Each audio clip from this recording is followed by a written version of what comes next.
Mahal ka ng ating Amang nasa langit. Ako po si Father Fiel Pareha at ito po ang ating segment, ang Daily Devotion, na kung saan tayo po ay magdarasal, magbabasa at magdinilay kasama ng salita ng Diyos sa buong taon. Manalangin tayo. Sa ngalan ng Ama, ng Anak at ng Espiritu Santo. Amen. Halina, banal na Espiritu, liwanagan mo ang aming puso at isip nang maunawaan at may sa buhay namin ang iyong salita. Amen. Our Bible passage for today is from the Gospel of St. Matthew chapter 10, verses 28 to 33, and I read it for you. Do not fear those who will kill the body, but cannot kill the soul. Rather fear him who can destroy both soul and body in hell. Are not two sparrows sold for a penny? Yet not one of them will fall to the ground unperceived by your Father. And even the hairs of your head are all counted. So do not be afraid, you are of more value than many sparrows. Everyone therefore who acknowledges me before others, I also will acknowledge before my Father in heaven.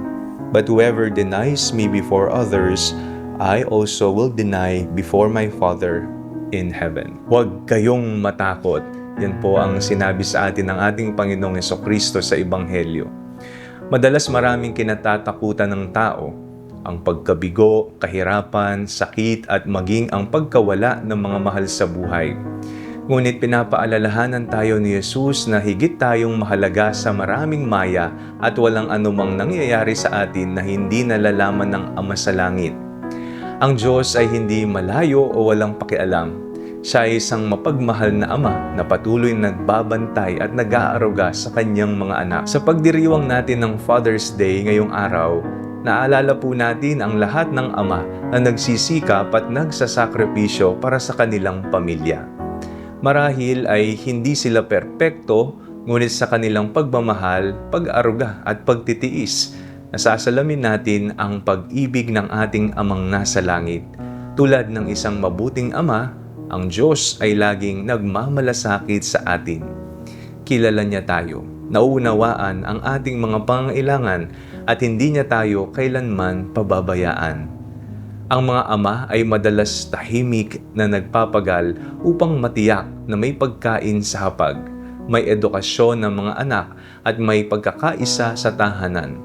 Marami sa kanilang mga sakripisyo ay hindi agad nakikita. Ngunit ang lahat ng ito ay bunga ng pagmamahal. Ganito rin ang Diyos sa atin. Kahit sa mga panahong hindi natin nauunawaan ang kanyang mga plano, patuloy siyang kumikilos para sa ating kabutihan. Kaya ngayong Father's Day, magpasalamat tayo hindi lamang sa ating mga ama, lolo at mga tumatayong ama sa ating buhay, kundi higit sa lahat sa ating Ama sa Langit, na hindi kailanman napapagod, magmahal at magpatawad. At kung tayo man po ay nakakaranas ng pangamba o pagsubok, alalahanin po natin ang mga salita ni Jesus. Huwag tayong matakot sapagkat tayo ay mahalaga sa paningin ng Diyos. Manalangin tayo. Ama naming mapagmahal, salamat po sa iyong walang hanggang pag-ibig at pagkalinga.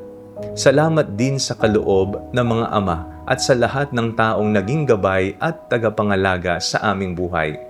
Pagpalain mo sila ng kalusugan, lakas at kapayapaan. Sa mga sandaling kami ay natatakot at nababalisa, tulungan mo kaming magtiwala sa iyong pagmamahal at manatiling tapat sa iyo. Ito po ang aming dalangin sa ngalan ni Jesus na aming Panginoon. Amen.